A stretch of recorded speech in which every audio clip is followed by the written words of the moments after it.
akkam jirtu daawwattoota kiyya. SPSS keessatti akkaataa kamiin frequency fayyadamnee data keenya qaachisuu akka dandeenyu waliin ilaaluun keenya ni yaadatama. Har'a immoo kan waliin ilaallu akkaataa kamiin frequency sana graafiidhaan ibsuu dandeenya kan jedhu kan waliin ilaallu ta'a. Namoonni fuula YouTube kiyyaa faaraa taatan subscribe gochuudhaan na hordofuu eegalaa jechaa kan miseensa taatan immoo like share gochuu akka hin daganne isiniin jedha. Kallattiidhumaan gara sanatti gaafa gallu frequency kana teebiliidhaan ibsuu fi dhuma maalannee analyze kan jettu kana dhaqna, descriptive statistics kan jettu kana dhaqne, frequencies kan jettu kana irratti cuqaanne yeroota kana kunis asirraa duraan daddana jirudha waan ta'eef san deebisa. Filattu jechuudha eenyuufaa baraabiloota kana keessatti eenyuufaa frequency isaa ibsuu danda'a barbaada kan jedhu filattu jechuudha.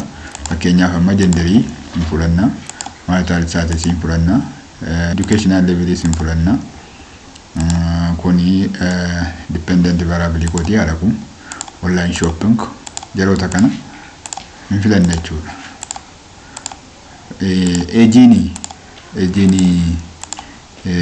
continuous variable waan ta'eef warroota continuous variable ta'anii frequency isaa badaa baasuun amma kana hin barbaachisu. Warroota dummy variable ta'an kana garuu ilaaluu dandeenya jechuudha. Isaan kana ilaaluu dandeenya, hunda isaanii ilaaluu dandeenya. Isinii hunda ilaaluu dhiisuu dandeessu. Ani garuu hunduma isaa ilaalee isin agarsiisu. Variable keessatti murteessaadha jechuudha. Warroota continuous variable ta'an yeroo baay'ee dheeratu waan ta'eef asii gadi dheeratu waan ta'eef frequency isaa baasuun amma kana mara barbaachisaa miti.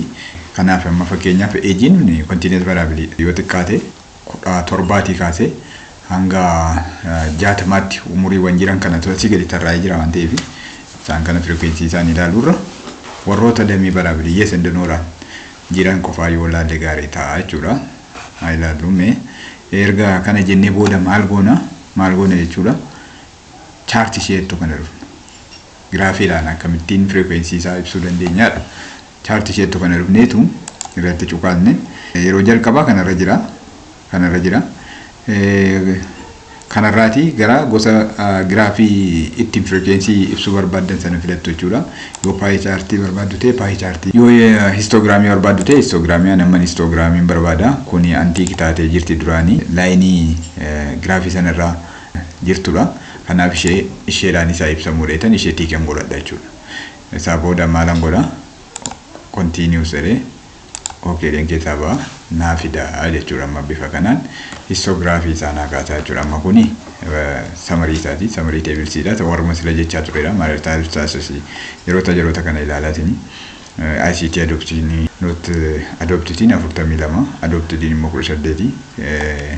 Online shopping yoo fudhannee ilaalle sila isinitti maal isiniin jedheera. Namni percentiin 70 ICT fayyadamee biizinasii isaa geggeeffataa jiru jechuudha. Kanaaf gudunfuu dandeenya, interpretation illee asumarraa kennuu dandeenya. Sila isinitti himeen ture.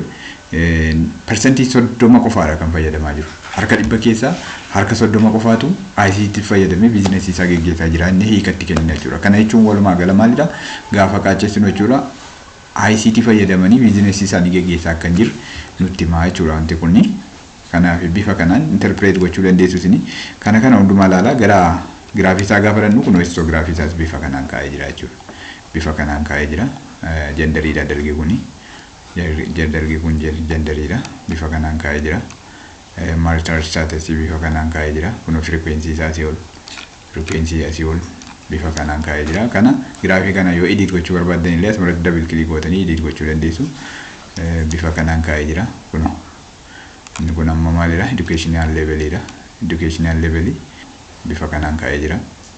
Ilaala. Bifa kanaan frequency isaa ibsuu dandeenya jechuudha. Yoo ilaaltan frequency irraan deemuun frequency amma fakkeenyaaf kana fudhannee ilaal online banking transaction jedha. Online banking transaction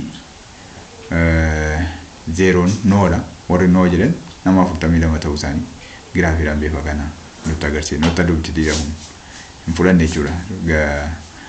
ICT fayyadamanii tajaajila biizinasii isaanii foolchaa jiranii jechuudha. Kanaaf bifa kanaan ibsee jira. Warri kun immoo warra adopted ta'anidha. 20 gadi agartuu 18 irra jira jechuudha. Bifa kanaan ibsuu dandeessu. Yeroota kana soo fudhannee ilaalle online communication yoo fudhannee ilaalle namni 42 hin qabu jechuudha. Kunis sanumadha. Kunis sanuma nutti ibsa. managing inventory kun san multi ibsa tarii warra adopted daantutti dabalameera amma kana ofirratanii ilaaltan 42 ol deemeera eenyura warra adopted ta'anillee maal fayyadamaa jiran jechuudha managing inventory or tracking sales kana fayyadamaa jiran jechuudha business isaanii ICT dhaan to'ataa kan jiru nutti agarsiisa jechuudha ICT dhaan sistemaan to'ataa jiran sistemaan qabeenya isaanii to'ataa kan jiru nutti himaa jechuudha kanaaf warri kaan not adopted asirrayyuu warrumti adopt ta'an immoo namni muraasi akka kana fayyadamaa jiran nutti himaa jechuudha kunis kanumadha challengeota jiranidha kuni bifa kanaan ibsuu dandeessu jechuudha bifa kanaan giraafii fayyadamtanii frequency data keessanii ibsuu dandeessu kanarra dhaabbattanii immoo hiikatti kennuu dandeessu isiniin jedha kutaataanu hanga walitti deebinutti nagaan tura